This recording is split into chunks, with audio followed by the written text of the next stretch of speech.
오늘 아침 11시 사무실 전화벨이 울렸습니다. 수화기 너머로 다급한 목소리가 들려왔습니다. 탐정님, 한국 첨단 소재라는 종목 아세요? 오늘 거의 30%나 폭등했어요.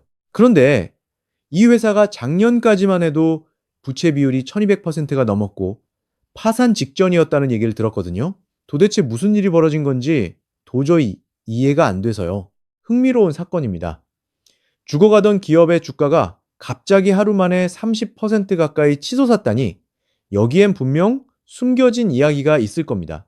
저는 커피 한 잔을 내리고 책상 앞에 앉아 본격적인 조사에 착수했습니다.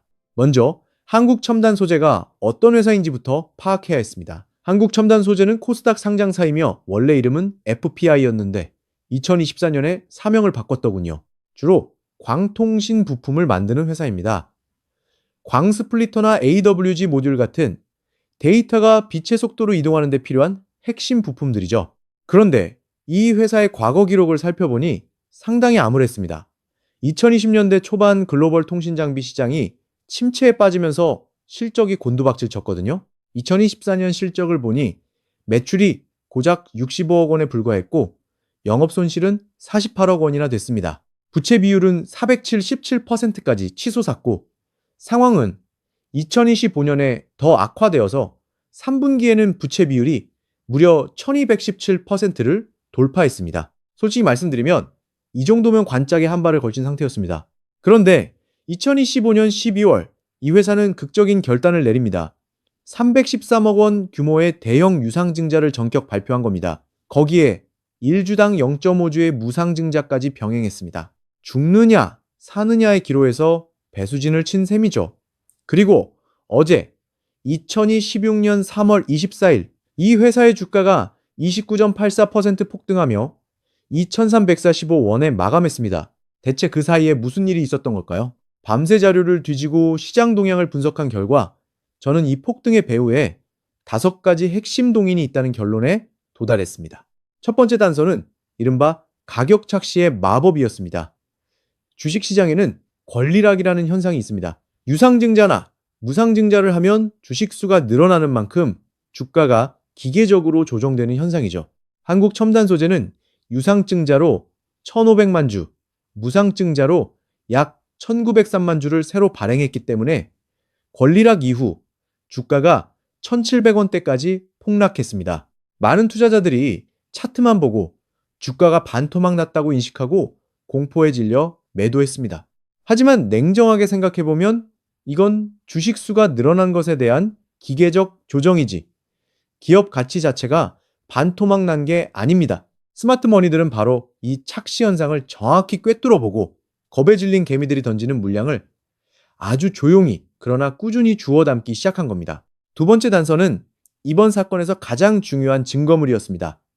바로 재무제표의 극적인 변신이죠. 저는 313억 원의 증자 자금이 정확히 어디에 쓰였는지 추적해봤습니다. 먼저 채무상환에 약 45억 원이 투입되어 회사를 옥죄던 악성 부채가 전액 청산됐습니다. 시설 투자에 89억 원, 운영자금에 179억 원이 배정됐고요. 그 결과가 놀라웠습니다. 부채 비율이 1217%에서 단숨에 60%대로 급락한 겁니다. 자본 총계는 54억 원에서 약 350억 원으로 뛰어올랐고 자본 잠식 리스크는 완전히 사라졌습니다. 비유하자면 이 회사는 수백억 원의 빚더미에 깔려 숨도 제대로 못 쉬던 중환자였는데 하루아침에 빚을 다 갚고 통장의 운영자금까지 두둑하게 채운 겁니다. 사실상 새로운 기업으로 다시 태어난 셈이죠. 재무구조가 이렇게 극적으로 개선되면 기존의 이 회사와 거래를 꺼리던 글로벌 통신장비 업체들도 다시 문을 두드리기 시작합니다.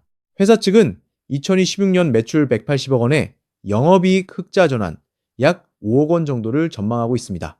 3년 연속 적자의 늪에서 드디어 빠져나올 수 있다는 얘기입니다. 세 번째 단서는 돈의 흐름에서 발견했습니다.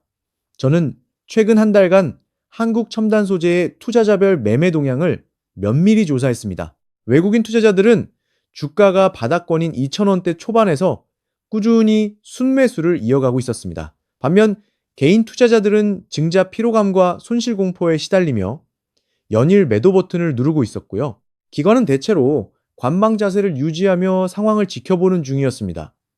주식시장에는 스마트머니라는 개념이 있습니다. 정보력과 분석력을 갖춘 외국인 기관 투자자들이 움직이는 자금을 말하죠. 현재 외국인 지분율은 2% 후반대에 불과합니다. 아직 본격적인 매집이 시작된 것도 아니라는 뜻이죠. 네 번째 단서는 AI라는 거대한 트렌드와 연결되어 있었습니다. AI 데이터 센터를 짓는데 뭐가 필요할까요? GPU 칩이요? 물론 맞습니다. 하지만 그것만으론 부족합니다. 수만 대의 서버를 서로 연결하려면 광통신 부품이 필수입니다. 데이터가 빛의 속도로 오가려면 광스플리터, AWG 모듈 같은 부품들이 있어야 하거든요. 한국 첨단 소재가 바로 이런 부품을 만듭니다. 글로벌 데이터 센터 투자가 폭발적으로 늘어나면서 회사의 주력 제품 수요도 덩달아 살아나고 있습니다. 2026년부터는 6세대 이동통신 인프라 투자 사이클도 본격화됩니다. 시장은 아직 이 회사를 과거의 부실 기업으로 기억하고 있지만 재무구조가 깨끗해진 지금 AI 데이터 센터 부품주로 재평가받을 가능성이 활짝 열린 셈이죠. 다섯 번째 단서는 좀 더 미래지향적인 영역에서 발견했습니다. 양자 컴퓨터가 상용화되면 현재의 암호 체계는 무력화됩니다. 이 문제를 해결하기 위해 등장한 것이 바로 양자 암호 통신, 영어로 QKD라고 부르는 기술입니다. 한국첨단 소재는 스위스의 양자 암호 전문 기업인 ID 퀀티크의 핵심 부품을 공급하고 있습니다. 마이켈슨 광간 섭계 모듈이라는 건데 쉽게 말해 양자 암호 통신 장비의 심장부를 만드는 셈이죠. 한국 정부는 2028년까지 전국 양자 암호 통신망을 구축하겠다는 야심찬 계획을 발표했습니다. 이 국책 과제에 한국 첨단 소재가 컨소시엄으로 참여할 가능성도 시장에서 거론되고 있습니다. 양자 암호 관련주는 테마가 살아날 때마다 급등하는 경향이 있습니다. 여기까지 읽으시면 아마 당장 사야 하는 거 아니야? 라는 생각이 드실 수 있습니다. 잠깐만요. 노련한 탐정은 항상 함정부터 확인하는 겁니다.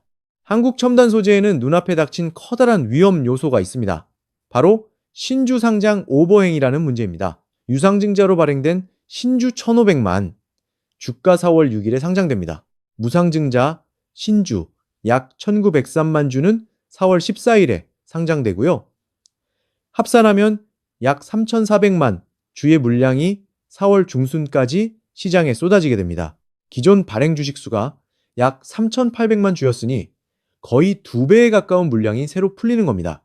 이게 얼마나 무서운 일인지 비유로 설명해 드리겠습니다. 지금 시장에 사과 100개가 있는데 다음 달에 사과 90개가 추가로 들어온다고 상상해 보세요. 사과 가격이 어떻게 될까요? 공급이 급증하면 가격은 하락 압력을 받을 수밖에 없습니다.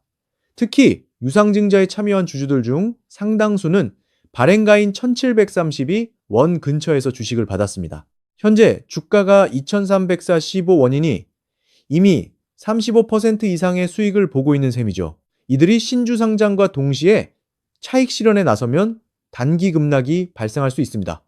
4월은 그야말로 지뢰밭입니다. 그렇다면 우리는 어떻게 해야 할까요? 이 사건의 핵심은 좋은 기업을 좋은 가격에 사는 것입니다. 한국 첨단 소재의 펀더멘털은 분명히 개선되고 있습니다. 하지만 4월 오버행이라는 거대한 장애물이 코앞에 버티고 있죠. 제가 제안드리는 전략은 기다렸다가 분할 매수하는 것입니다. 우선 현재 소량만 매수한 후 4월 중순까지는 발만 담둔 채 관망하시기를 권합니다. 지금 당장 많은 주식을 매수하지는 마세요. 4월 6일 유상증자 신주상장, 4월 14일 무상증자 신주상장을 차분히 지켜보면서 물량이 어떻게 소화되는지 확인하세요. 이 기간에 주가가 상당히 출렁일 가능성이 높습니다. 4월 중순 이후 오버행 물량이 소화되면서 주가가 조정받을 때가 진정한 진입 기회입니다. 첫 번째 매수 구간은 2,000원에서 2,100원 사이로 설정하시면 좋겠습니다. 이 구간은 권리락 이후 형성된 지지선이기 때문에 어느 정도 하방 경직성이 있습니다. 만약 예상보다 매물 출회가 심해서 주가가 1,800원대까지 밀린다면 오히려 그때가 적극적으로 추가 매수할 기회입니다. 다만 1,600원 아래로 이탈하면 손절을 심각하게 고려해야 합니다. 투자에서 가장 중요한 건 살아남는 것이거든요. 오버행 소화가 완료되고 외국인 매수세가 지속된다면 단기 목표가는 3,000원으로 잡을 수 있습니다. 중장기적으로는 3,500원에서 4,000원까지도 열어둘 수 있고요. AI 데이터 센터 수요 증가, 양자 암호 테마 부각, 실적 턴어라운드가 모두 맞물린다면 충분히 도달 가능한 수준이라고 봅니다. 한국첨단소재는 지금 죽음의 계곡을 건너고 있는 기업입니다. 313억 원 증자로 재무 구조가 극적으로 개선됐고 AI 데이터 센터와 양자 암호라는 미래 성장 동력도 갖추고 있습니다. 외국인 스마트머니가 바닥에서 조용히 매집 중이라는 점도 긍정적인 신호입니다.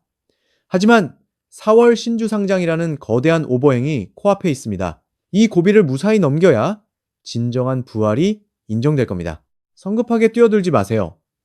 노련한 사냥꾼은 먹잇감이 지칠 때까지 기다립니다. 3월, 4월의 혼란이 지나고 물량이 소화되는 것을 두 눈으로 확인한 후 분할 매수하는 것이 가장 현명한 전략입니다.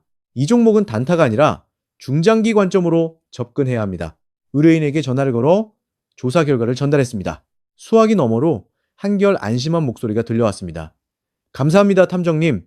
소량 매수 후 4월까지 기다렸다가 움직이겠습니다. 이상 사건 종결합니다. 여러분도 주식 투자를 하시기 전 더 확실히 조사한 후 매수 시점을 결정하시기 바랍니다. 그럼 다음 영상에서 뵙겠습니다. 이상 주식가치 탐정이었습니다. 감사합니다.